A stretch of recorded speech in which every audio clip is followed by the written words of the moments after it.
Karla, the time is 02:28 OK. I'm arresting you on suspicion of causing death by dangerous driving OK and causing serious injury by dangerous driving OK.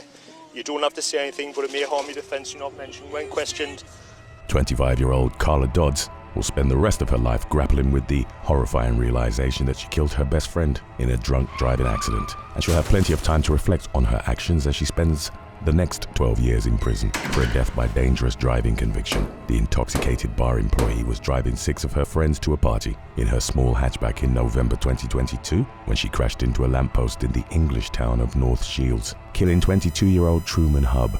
At the time of the collision, 4 of the car's passengers were crammed into the back seat, while another rode in the trunk, and Hub was riding with his head out the window to enjoy the wind in his hair. Dodds fled immediately after the accident, leaving Hub behind at the scene to die. When police caught up with her, her blood alcohol content was more than twice the legal limit. She admitted to drinking 2 glasses of wine and 2 shots before getting behind the wheel, but seemed highly intoxicated to responding officers. In police body cam footage of her arrest, Dodds could be heard repeatedly asking, "Who's dead?" seemingly unaware of the tragedy that had just occurred. The case against Dodds was still pending in court when she was arrested in late 2024 for driving under the influence of cannabis. Her decision to drive impaired after causing Hub's death factored into the judge's decision to impose a 12-year prison sentence following her conviction for the deadly crash. The judge also revoked the young woman's driver's license for nearly 14 years, citing the blatant lack of remorse in both the immediate aftermath of the accident and the poor decisions she made over a prolonged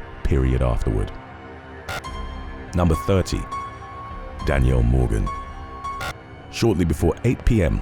on a Saturday evening in December 2021, a Ford F-350 pickup truck blew through a red light in Ceres, California, and plowed into a Nissan Altima as it drove through the intersection. The Altima's 2 19-year-old occupants, Fabian Reynoso and Yahir Gomez, were killed in the collision. At the time of the accident, the pickup truck was being driven by 28-year-old Danielle Morgan. She was with her boyfriend, 30-year-old David Petrick, who had been arrested on suspicion of driving while intoxicated just 4 hours earlier. Morgan had taken over behind the wheel following Petrick's arrest, but she shouldn't have been driving either, according to police, who observed several cans of twisted tea in the roadway near the crash site. The young woman, who was in disbelief after realizing the seriousness of the collision, had reportedly tried to make it through a yellow light from 500 feet away, but had kept going even after the light had turned red. Her blood alcohol content was just below the legal limit at 0.07, but she was nevertheless taken into custody on a felony DUI charge and 2 counts of vehicular manslaughter. Within days of Morgan's arrest, she posted $750,000 bail and was released from jail. Updates have not been forthcoming, however, leaving the outcome of the case unclear. Number 29. Erica Nail. 26-year-old Erica Lee Nail already had 2 previous DUI arrests under her belt when she mowed down 75-year-old Carol Ann Araya while intoxicated behind the wheel in February 2017. Araya was crossing a Huntsville, Alabama street during her morning power walk at 5:45 a.m. when Nail's vehicle plowed into her at 35 miles per hour in a 25 mile per hour zone. She died from blunt force injuries and Nail fled the scene before police arrived. According to an incident report, Araya's failure to yield to Nail's vehicle was the primary cause of the crash, but a hit and run is still a crime, and police arrested Nail several hours later for leaving the scene of an accident. Officers obtained a warrant for a blood sample, which revealed that the suspect had a high amount of alcohol and marijuana in her system. Nail pleaded guilty to manslaughter in 2019 and was sentenced to 15 years with credit for time served and the remainder to be served on probation. But she landed back behind bars in March of 2025 when she was arrested on yet another DUI charge. Records show that Nail's probation has been revoked and the now 34-year-old remains held without bond at the Madison County Jail. Number 28. Bani Duarte. 3 teenage spring breakers were killed and a 4th was seriously injured in March of 2018 when a drunk driver in a Hyundai Sonata rammed into their Toyota Corolla in Huntington Beach, California. The victims, Dylan Mack, Brooke Hawley, AJ Rossi, and Alexis Vargas, had traveled to the area from Las Vegas for their vacation and were waiting at a red light when the collision occurred. Their vehicle was forced into a light pole by the impact of the crash and burst into flames, killing Mack, Hawley, and Rossi. The driver of the Hyundai, 27-year-old Bani Marcela Duarte, had a blood alcohol content of 0.3, more than 3 times the legal limit. She was going nearly 80 miles per hour when she struck the victim's vehicle in a 45 mile per hour zone, while evidence at the scene indicated that the victims had been following traffic laws at the time of the accident. Duarte had gone out with friends earlier that night and was reportedly unaware of where she was and what direction she had been traveling in. When she hit the victims, she already had one previous DUI charge on her record, resulting in the suspension of her driver's license, but it wasn't enough to deter her from drinking and driving again. In October of 2019, Duarte was found guilty of 3 counts of second-degree murder and 1 count of driving under the influence causing great bodily injury. She was sentenced to 51 years to life, with the possibility of parole starting in 2040. During her sentencing hearing, Duarte apologized for her actions and acknowledged that nothing she said would bring closure. She claimed that she had failed to think of the consequences of her decision to drive while intoxicated, although the prosecution stood by its argument that she was well aware of the consequences and had acted with malice. Number 27. Tamia Rios. At around 3:15 a.m. on April 6th, 2025, a semi-truck driver in Chicago noticed a car stalled ahead of him. In the middle of Interstate 94, he began slowing down accordingly when a speeding Buick struck both his vehicle and the stalled car. 23-year-old Carlos Rios of Ithaca, New York, was riding as a passenger in the Buick when the collision occurred. He was pronounced dead at a nearby hospital, while the driver, 26-year-old Tamia Rios, 2 other passengers and the driver of the stalled vehicle survived with injuries. Illinois State Police approached prosecutors with their findings the following day and received the green light to arrest Tamia Rios on felony charges of aggravated driving under the influence of alcohol involving death and 2 counts of aggravated driving under the influence of alcohol causing great bodily harm. Rios is currently free on pre-trial release amid the ongoing case. Number 26. Stephanie Binger. Shortly before 6 a.m. on November 10th, 2019, a Nissan Altima barreled toward oncoming traffic in Deerfield Beach, Florida, at 62 miles per hour in a 30 mile per hour zone. The car jumped a curb and struck a concrete utility pole before bursting into flames, and Good Samaritans rushed over to help the female driver out of the vehicle. 34-year-old Stephanie Binger told her rescuers that no one else was in the car, but firefighters discovered the burned body of 33-year-old Pompano Beach resident Andrew Alvarado inside the vehicle after putting out the flames. In the meantime, Binger was taken to the hospital where she admitted to police that she had consumed several vodka drinks. Her blood alcohol content was twice the legal limit. Investigators found no evidence that the intoxicated woman had tried to stop, slow down, or swerve out of harm's way before the collision. An autopsy revealed that Alvarado had died in the fire, and in April of 2021, Binger was charged with vehicular homicide, DUI with property damage, reckless driving, and 2 counts of DUI manslaughter. In April of 2025, a jury found the defendant guilty of driving under the influence, DUI causing property damage, and DUI manslaughter, while acquitting her of reckless driving and vehicular homicide. The defense has filed a 168-page motion for acquittal on all charges, arguing that Binger did not get a fair shake in court, and the outcome remains to be seen. Number 25. Keilah Marie Coyle. 47-year-old Miguel Maciel Dominguez and 53-year-old Cassandra Elaine Rolacek were driving along Highway 29 near Middletown, California on a Saturday night in March of 2021 when a Ford F-250 pickup truck traveling in the opposite direction drifted over the double yellow line and struck their van, killing them both. The truck overturned during the accident, but the driver, 22-year-old Keilah Marie Coyle, survived with only minor injuries. Responding officers noticed signs of intoxication while interviewing her at the scene, resulting in her arrest on 2 counts of gross vehicular manslaughter while intoxicated and 2 counts of vehicular manslaughter with gross negligence. Coyle was also identified as the suspect in a hit-and-run that had occurred earlier that evening, which had left 2 victims uninjured after their vehicle was sideswiped by her truck. The young woman was initially held on $2 million bond, but the judge eventually allowed her to enter an inpatient substance abuse treatment program. She completed it successfully, and in January of 2022, she pleaded guilty to vehicular manslaughter, driving under the influence causing bodily injury, and causing great bodily injury. Under the terms of a plea agreement, Coyle faced a sentence ranging anywhere from probation to more than 7 years in prison. The judge ordered her to serve a year in jail, followed by probation with credit for time served, enabling her to walk free that very day. A lack of a prior criminal record and her successful completion of rehab were cited as factors in the decision to spare her from a longer jail sentence. Number 24. Nhan Van Nguyen. 31-year-old single mother and youth counselor, Jessica Avia Munoz, was on her way to pick her daughter up from school on a Friday afternoon in August 2024 when her car was crushed in a multi-vehicle wreck in Santa Rosa, California. The young woman's Honda sedan became sandwiched between two vehicles while turning left at an intersection and being hit by a Dodge pickup truck that had blown a red light, which caused the Honda to strike a Prius. An unresponsive Munoz was pulled from the wreckage and taken to a nearby hospital, where she died from her injuries, while the drivers of the Prius and the pickup truck survived unscathed. The pickup truck's driver, 68-year-old Nhan Van Nguyen, was driving with a suspended license at the time of the crash and showed signs of intoxication afterward. He also had 4 previous DUI convictions dating back to 1988. After determining that he was intoxicated, police arrested him on suspicion of gross vehicular manslaughter and felony DUI causing great bodily injury. A murder charge was later added to the case, and Nguyen pleaded not guilty to all counts during an arraignment hearing in September 2024. He remains in custody without bond at the Sonoma County Jail. Number 23. Rachel Bickerstaff.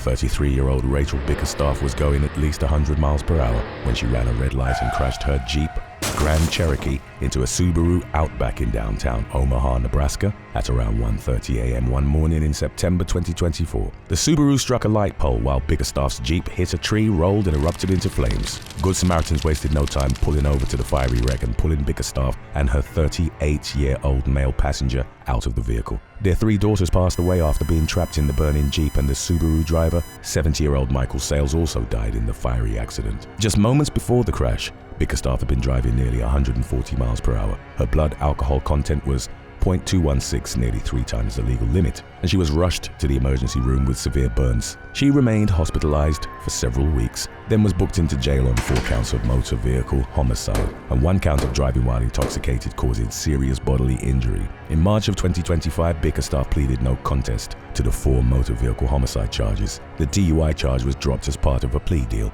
but she's still facing a substantial prison sentence of up to 200 years and is currently in custody at the Douglas County Jail as she awaits her sentencing hearing.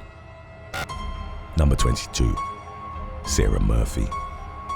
While driving on I-275 in St. Petersburg, Florida, early one morning in September 2023, 36-year-old Sarah Elizabeth Murphy lost control of her car and crashed into a tree along an exit ramp. Her 48-year-old male passenger died at the scene while Murphy survived with serious injuries. According to an arrest report, Murphy showed signs of intoxication during her interactions with a responding deputy. She was charged with DUI manslaughter and driving with a suspended license. In February 2025, Murphy pleaded guilty to second-degree DUI manslaughter and third-degree driving while license suspended. She's facing a 4 to 12-year prison term as part of a plea agreement and is currently awaiting her sentencing hearing, which is scheduled for early June of 2025. Number 21. Solomun Weldekeal Araya. Late one night in March of 2025, an inattentive semi-truck driver failed to notice that the traffic ahead of him had come to a standstill along Interstate 35 in North Austin, Texas. His 18-wheeler barreled into the stopped traffic, causing a 17-car pileup. 5 people died and 11 others were injured, including some people who were pinned behind cars and at least 2 who suffered very critical injuries. The semi-driver, 37-year-old Solomun Weldekeal Araya, was suspected of being intoxicated at the time of the crash. He was charged with 5 counts of intoxication manslaughter and 2 counts of intoxication assault and was initially booked into the Travis County Jail in lieu of $1.2 million bond. In early May, the judge overseeing the case lowered Weldekeal Araya's bond amount to $7,000, enabling him to secure his release from jail. He's required to adhere to strict conditions while out on bond, including wearing a GPS monitor and being under pre-trial supervision, and he's banned from driving a commercial vehicle while the case is ongoing. In a statement to local news station KVUE, Weldekeal Araya's attorney explained that the bond amount was lowered following negotiations between the defense and the prosecution. The lawyer maintains that his client was not intoxicated at the time of the crash, and court documents also state that the defendant had no drugs or alcohol in his system when the crash occurred. The 2 parties agreed on the amount and the terms, and the judge approved their proposal. According to the defense attorney, both sides are currently carrying out investigations to determine whether other factors were at play in the collision and if additional charges will be brought against Weldekeal Araya. You know there's 2 people dead over there? And possibly 2 more? Possibly 4? They're dead. Dead? They're dead. Dead? Yes, dead. Oh my goodness. They're fucking dead, bro. Because of your stupid ass shit. Number 20. Ashley Satkowiak. 39-year-old Ronald Wells and 33-year-old Brandon Edwards were traveling northbound along Interstate 75 in Bay County, Michigan in March of 2024 when the Chevy Impala they were riding in collided head-on with the wrong-way driver of a Chevy Cruze. Both men died from their injuries while a 30-year-old passenger was rushed to the hospital in critical condition. The driver of the wrong-way vehicle, 42-year-old Ashley Satkowiak, also suffered critical injuries and was taken to the emergency room. A blood sample taken at the hospital would later reveal a blood alcohol content of 0.189, more than twice the legal limit and enough to qualify as super drunk under state law. Prior to the wreck, 911 dispatchers had received 16 calls about Satkowiak's vehicle traveling southbound in the northbound lanes. While investigating the crash site, state troopers were approached by a woman identifying herself as Satkowiak's best friend. She said that Satkowiak had seemed extremely intoxicated while working a bartending shift earlier that day. The friend described seeing Satkowiak stumbling around and guzzling alcohol despite being on the clock. Surveillance footage from the bar appeared to show the boozed-up bartender falling on the floor and not getting up for about 2 minutes. Satkowiak reportedly got so drunk that she was unable to count the money in her till and required her friend's help. But she became belligerent, according to the friend, and refused to accept a ride home. She was still being treated for her injuries 2 months after the accident, when authorities issued a warrant for her arrest for 2 counts of operating a motor vehicle with a high blood alcohol content, causing death, and 1 count of operating a motor vehicle with a high blood alcohol content, causing serious injury. The case is ongoing. Number 19. Kylan Romrell. 3 people were killed, and 1 other victim was hospitalized with injuries following a serious car crash in Utah's Logan Canyon in March of 2023. 5 occupants were riding in a Kia Rio along US 89 when their car collided with a Ford Excursion head-on at 3:20 p.m., leaving multiple victims lying in the roadway. 24-year-old Jordan J. Erickson, 24-year-old Dakota A. Miha, and 17-year-old Jerika J. Erickson died from their injuries. A 4th passenger, 21-year-old Bryson L. Calixto, was injured but survived. The driver of the excursion, 29-year-old Kylan Romrell of Montpelier, Idaho, was heavily intoxicated. He had a history of driving while intoxicated, and at the time of the crash, he had a blood alcohol content of 0.216. In Utah, the legal limit is 0.05, which is considerably lower than most states, putting Romrell's BAC at 4 times the limit. Before getting behind the wheel of his vehicle, Romrell had been at the nearby Beaver Mountain Ski Resort, where employees had seen him stumbling around and dropping his drink. A ski patrol member had tried persuading Romrell to stay at the resort and sober up for a while before driving, but he apparently didn't take the advice. Inside Romrell's SUV, police found numerous open alcohol containers and several unopened cans of beer. The suspect denied being intoxicated but showed obvious signs of impairment, including extremely bloodshot eyes, an unsteady gait, slurred speech, and a distinct odor of alcohol on his breath. In August of 2024, Romrell pleaded guilty to driving under the influence and 4 felony counts of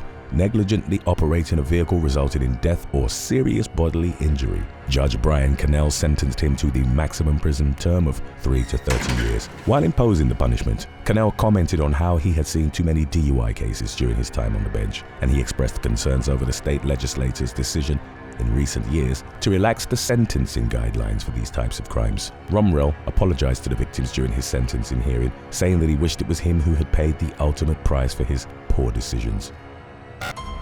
Number 18. Marco Gomez.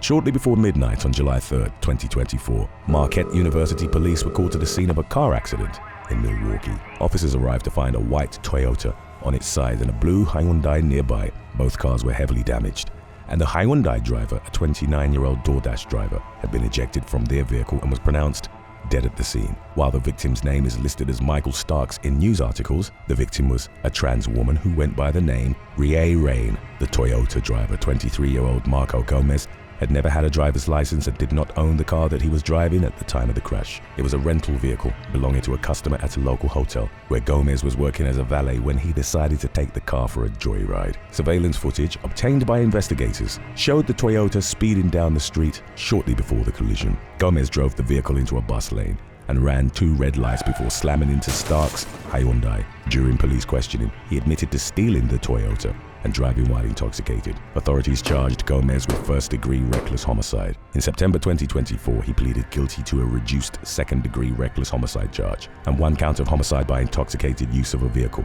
and was sentenced to 15 years in prison, followed by 10 years of supervised release. Number 17. Sigifredo Reynaga Jr. While working the graveyard shift early one morning in November 2024, Phoenix police spotted a speeding SUV and tried to pull the driver over. Later identified as 23-year-old Sigifredo Reynaga Jr., the suspect refused to cooperate with the attempted traffic stop and sped off. He quickly lost sight of law enforcement, but continued traveling at a high rate of speed and lost control of the car. A local resident's doorbell camera captured footage of Reynaga's car skidding across the pavement and hitting a truck. The vehicle struck at least 3 more cars and a house before finally stopping. Officers rushed to the scene and promptly arrested Reynaga. After being treated at a nearby hospital, he was taken into custody on charges of unlawful flight from law enforcement and driving under the influence. Police said that impairment was a factor in the crash, but released few other details about the incident. Number 16. Lyn Alan Smith. During a routine late-night patrol in March of 2025, a Garland, Texas police officer spotted an SUV weaving between lanes and erratically hitting the gas and brake. He decided to pull the driver over after he saw the vehicle stopping and reversing in the roadway, causing concerns about the motorist's well-being. But the driver sped off, then jumped out of the car while it was still moving. The car struck a barrier, and its troubled owner plunged over a railing and into Lake Ray Hubbard. A team of police divers recovered the body of 30-year-old Mount Vernon resident David Ibarra, while other members of law enforcement tended to the crash site. Cops from various agencies responded to the scene, including 28-year-old Rowlett police officer Isaac Gorskik, whose patrol SUV was rear-ended by a civilian driver at 2:30 in the morning while he assisted with traffic. Despite being disoriented, Gorskik wasted no time in his SUV and rushed over to the vehicle that had hit him, which was engulfed in flames. As the car rapidly filled with smoke, Gorskik and other officers tried unsuccessfully to open the doors. Left with no other choice, Gorskik smashed the driver's side window and pulled the driver from the burning wreck. Ironically, this was the second time a suspected intoxicated driver had hit Gorskik's vehicle while he was assisting Garland police. The driver, 33-year-old Lyn Alan Smith, was hospitalized and is now facing an intoxication assault charge. Gorskik was also treated at a hospital for injuries and is expected to make a full recovery. Number 15. Elizabeth Eli. Just after 9 p.m. on Sunday, January 5th, 2025, a pickup truck barreled through the exterior of a Tulsa home at a high speed, coming to a stop inside the residence. 3 of the home's occupants, a mother and her 2 children, were treated for minor injuries at a nearby hospital. In the meantime, police arrested the driver of the truck, Elizabeth Eli, who had a child in the vehicle with her at the time of the crash. The child left the scene before law enforcement arrived, but was soon found safe, and Eli was taken into custody on suspicion of driving under the influence, child endangerment, transporting an open container, and having no license or insurance. She was booked into the Tulsa County Jail with bail set at $20,000, but no longer appears to be in custody. Number 14. Sarah Clasen.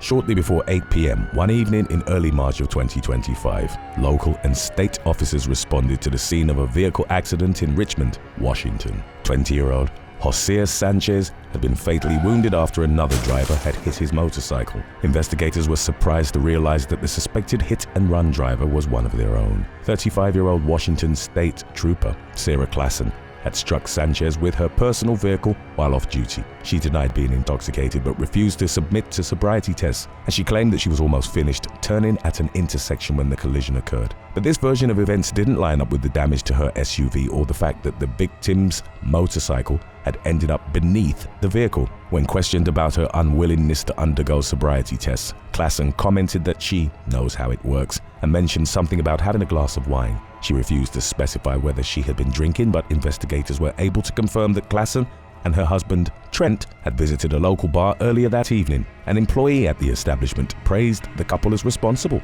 and respectable customers who didn't overconsume while conceding that anyone could make a mistake. Police were unable to find a bar tab from the night of the wreck, but they gathered 42 bar tabs from previous visits over a roughly 3-month period, showing that the Clasens were regular customers who stopped in multiple times per week. Police arrested Clasen on suspicion of vehicular homicide, and she was released on her own recognizance after spending 3 days in custody. She's currently on administrative leave, and Police Chief John Batiste has vowed to fully cooperate with the investigation. Number 13. Raven Edwards. 26-year-old FedEx driver Raven Edwards was working an assigned route in Winston County, Alabama in January of 2025 when she drove down a wooded path and ended up on a disused bridge. Dashcam footage showed the young woman in a perfectly calm and normal state until she realized how bumpy the drive was getting. She could be seen briefly stopping and looking down before continuing down the rugged trail. Edwards kept driving until fallen trees and debris stopped her from going any further. If she had continued driving for much longer, the truck would have driven off the bridge's dilapidated platform and likely gotten stuck in its frame. After realizing that she had taken a very wrong turn, Edwards became noticeably distressed. Suspecting that she had been drinking, police arrested her on a DUI charge. Edwards denied being intoxicated, claiming that she had only failed a field sobriety test because she was nervous. She blamed her GPS for directing her down the decaying narrow roadway and has continued to maintain her innocence. A Daily Mail reporter confirmed that Edwards has submitted hair and blood samples for a toxicology test, but the results have yet to be revealed. Number 12. Christie Biggers.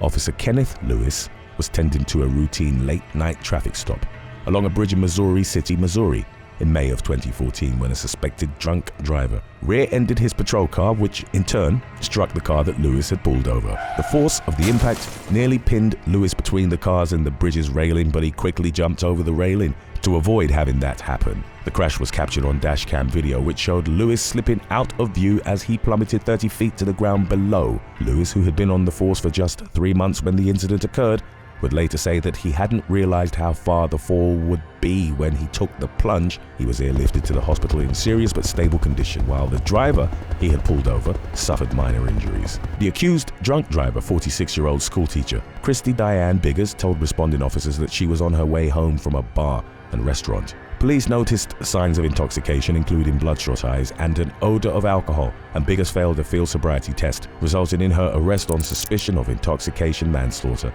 Lewis's split-second decision to jump out of the way of the encroaching vehicles likely saved his life, but he suffered a ruptured aorta, multiple broken bones, and other serious injuries from the fall. He was released from the hospital several weeks later, but faced a long road to recovery and was reliant on a walker, leaving the future of his law enforcement career up in the air. Number 11. Ashia Marshall. Shortly after 1:00 p.m. one afternoon in September 2019, a black Jeep was seen driving through a closed-off construction zone in Champaign, Illinois. Before driving off an unfinished bridge and becoming airborne, the vehicle traveled down an embankment before striking a concrete barrier and stopping along the shoulder of Interstate 57. The 30-year-old driver, Ashia Marshall, was accused of disobeying a traffic signal while driving drunk. She had a blood alcohol content of 0.225, nearly 3 times the legal limit, and her 2 male passengers were both injured. One of the men, Robert Spears, suffered a damaged kidney, a collapsed lung, and chest injuries. Marshall had a history of being belligerent and aggressive while intoxicated. In a previous incident, she had been accused of running over a woman after a fistfight during a night of drinking, then fleeing the scene. When police caught up with Marshall, they found cocaine and ecstasy in her possession. She was in an obviously disheveled state, with a broken tooth and a bloody nose, and she smelled distinctly of booze. This previous case was ongoing when Marshall drove her Jeep off the unfinished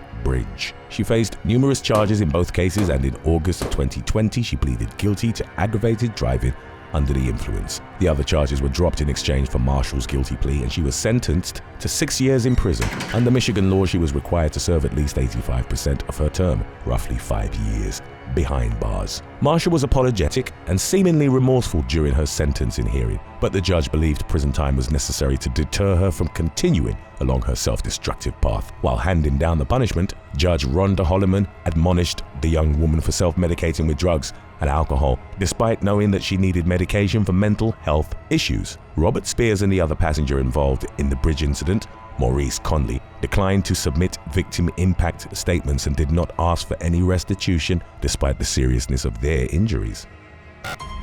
Number 10. Eliza Loftus. British charity director Eliza Loftus was convicted of her first drink driving charge in April 2022. Just a month later, she was convicted of driving under the influence of marijuana and lost her driver's license for a year. She managed to avoid any further trouble with the law until April 2024, when she crashed her car into a tree while driving home after a night out. Loftus tried hiding behind a bush as police arrived at the scene, but she apparently realized she was busted and gave herself up while sheepishly apologizing. Officers quickly noticed signs of impairment and administered a breathalyzer, which revealed a blood alcohol content 3 times the legal limit, and she was taken into custody on a drink driving charge. It was later revealed in court that Loftus had made the regrettable decision to drive after getting into an argument with one of her friends. She lived just 2 miles away, but the result of her choice to get behind the wheel served as a sobering reminder that no distance is safe to drive while under the influence. Ironically, the charity Loftus worked for is dedicated to supporting people who are struggling with addiction or at risk for it. Following her most recent arrest, she turned to the non-profit for assistance and received their help as she worked to put her life back together. Loftus pleaded guilty to the charge in October 2024 and was banned from driving for 40 months. She was also ordered to do 100 hours of unpaid work. Number 9. James Allen.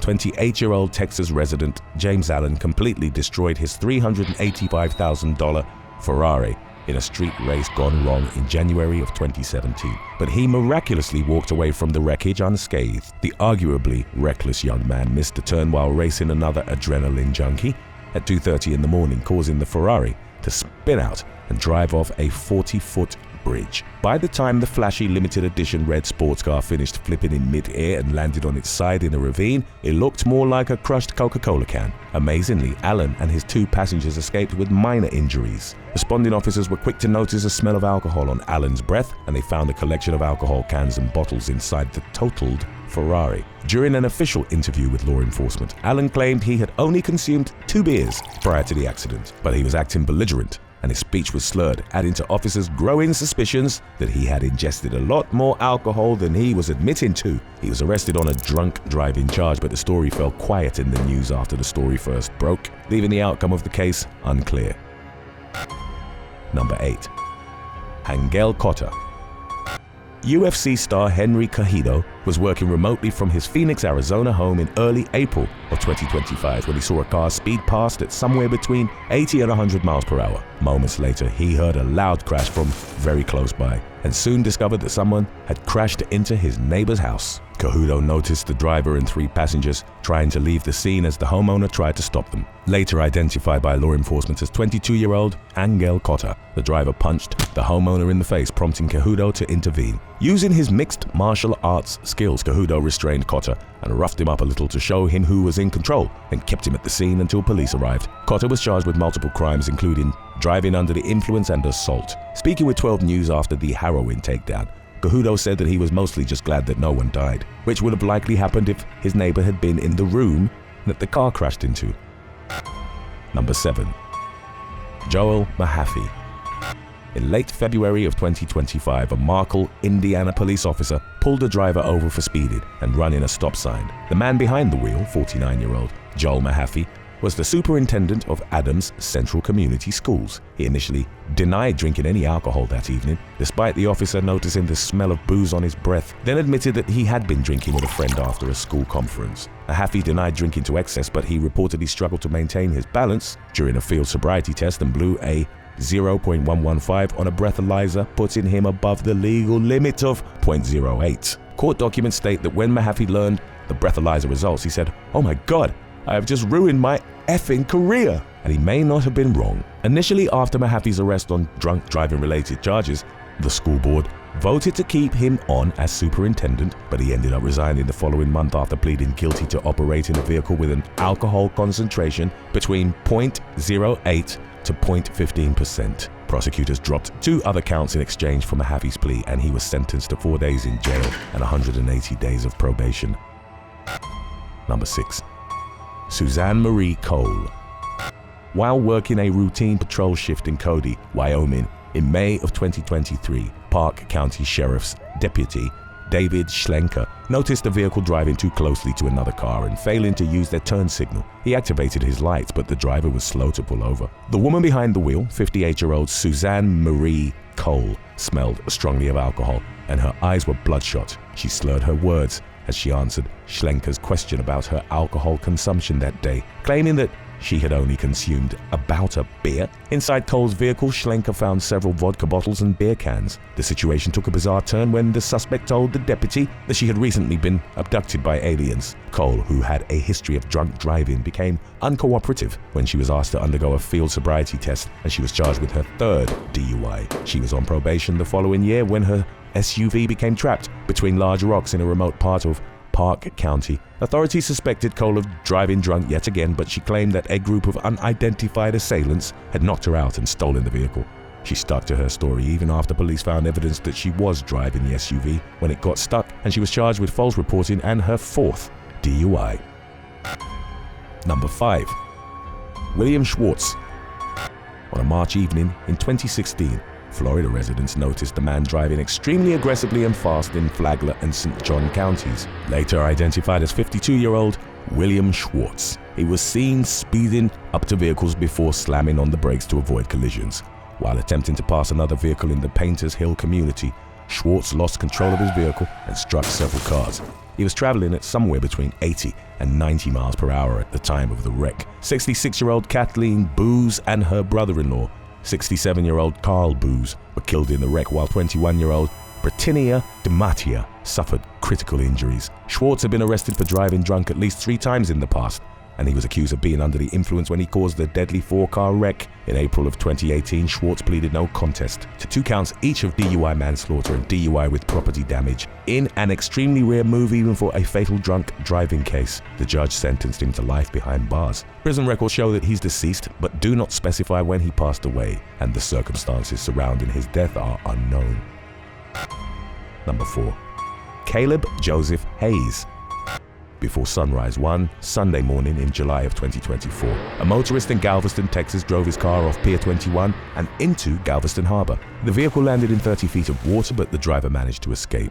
Identified by police as 21-year-old Caleb Joseph Hayes, he was taken to the hospital and cleared of any serious injuries before being booked on a DUI charge. Based on what Hayes initially told them, emergency responders believed that there were 3 passengers in the car. When the vehicle was pulled from the water, however, there was no evidence that anyone except Hayes was in it when it plunged into the water.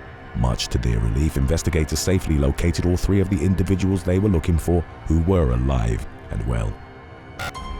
Number 3. Nathan Danzuka. While searching for a hit-and-run driver in February of 2021, police in Warm Springs, Oregon, spotted the suspect's white SUV driving toward a populated area and rushed to pull him over. It was immediately clear to officers that the driver, 28-year-old Nathan Danzuka, was intoxicated. In addition to showing telltale signs of impairment, there were several alcoholic beverages strewn throughout his vehicle. When the police told him to exit his SUV, Danzuka stepped on the gas instead. He only made it about a half mile before crashing into a concrete barrier. He was taken to the hospital where his blood alcohol content tested at 0.778, 9 times the legal limit and breaking the previous national record for the highest BAC ever recorded. Danzuka was on parole for a previous DUI charge at the time of his arrest. He took a plea deal in August of 2021 and was sentenced to 13 months in prison, followed by a year of probation, and his driver's license was revoked for life. Today's topic was requested by Dylan Young, 5502, Josh Belmontes, 9181, and Unicorn Chronic Kush. If you have any other topics you'd like to learn about, subscribe and let us know in the comments section below. Number 2. William Zentmyer. In April of 2025, a bout of heavy rain in undated parts of Evansville, Indiana, with flooding. To keep drivers safe, authorities closed off affected roads, but the bright orange and reflective "Road Closed" signs failed to deter one local resident who drove past the barriers and into the floodwaters. The man's waterlogged Kia Soul was later found abandoned in 3 to 5 feet of water. Laying on the ground nearby was the vehicle's owner, 42-year-old William Zentmyer, who admitted that the Kia belonged to him. Officers noticed that he seemed intoxicated as he explained how he swam to shore after his car got stuck, so they administered a breathalyzer.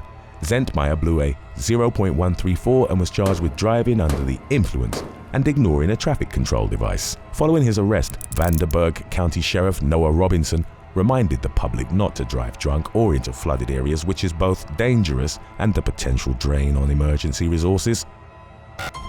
Number 1. Logan Mirmozaffari. While working the overnight shift in early February of 2025, Connecticut State Troopers spotted a Kia sedan traveling down Interstate 395 in Norwich.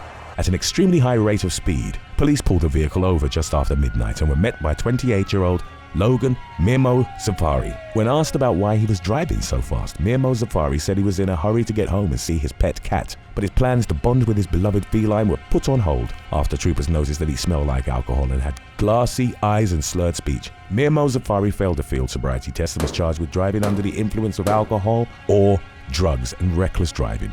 He was released from custody after posting a $500 bond, enabling him to finally go home and see his cat. Thanks for watching. What is the most expensive fine you have ever had to pay, and why? Let us know in the comments section below.